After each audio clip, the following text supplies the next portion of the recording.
What is going on, guys? Going to try something a little bit new today. Wanted to talk about a prospect who I feel isn't really being talked about enough.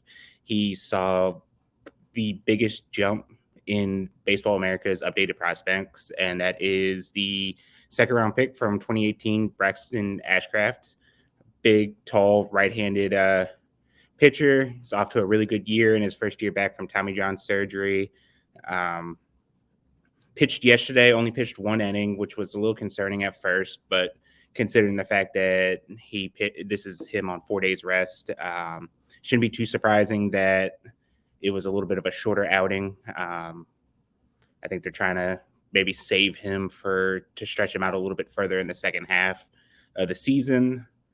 I'm gonna hit you with a little bit of the old school slideshow here. Talk about a little bit points here onto why I feel like he is someone to watch the rest of the season. Like I said, he was the second round pick back all the way back in 2018 under Neil Huntington in the Travis Swaggerty draft. Big 6'5" right-handed pitcher. He's got the prototypical starter frame. Mid 90s on his fastball. He's reached 98, maybe even 99. I heard on a Greensboro broadcast, but I think the fastest actual recorded time back when he was on rehab in Bradenton was 97 point something.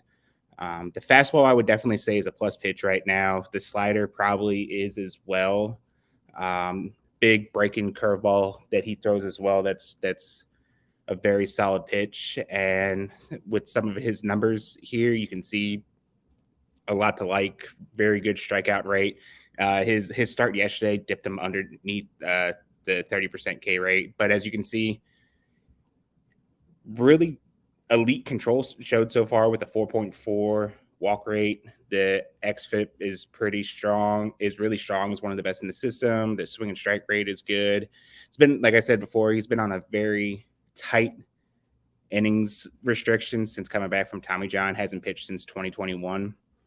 And one thing to watch for the rest of the season is how much they stretch him out. He'll be Rule 5 eligible again at the end of the season.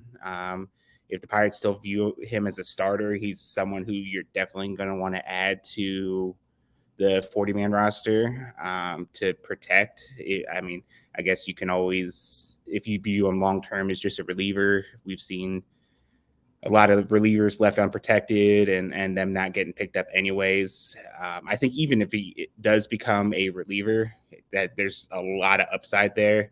So like as of right now, I don't really like doing like the 40-man stuff this early or, really in general, but I feel like there's a lot of upside there to him. If he finishes healthy and strong and all that, I feel like he's an easy addition by the end of the year. One last thing, I wanted to go into some highlights of him. This is of a start last month against Bowie. One thing that I really like from him, just watching him pitch, he could throw the elevated fastball up in the zone. Works the curveball at eye level, the same eye level to break down to kind of keep hitters. You saw it right there. Slider, he throws glove side away. Reminds me a lot of his repertoire and pitching style. I kind of think of if we want to keep it in the system, a Kyle Nicholas, but with obviously elite control, someone who probably is more likely to stick in the rotation as opposed to where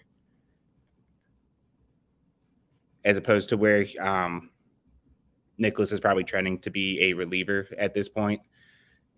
So very good stuff. Very, very strong start to the season. Baseball America acknowledged it a little bit with him jumping him all the way up into the top 15. I still think there's some room for him to kind of advance as far as his projecting and stuff like this. If the Pirates decide to let him pitch a little bit deeper into games in the second half of the season, I guess we'll have to see with that.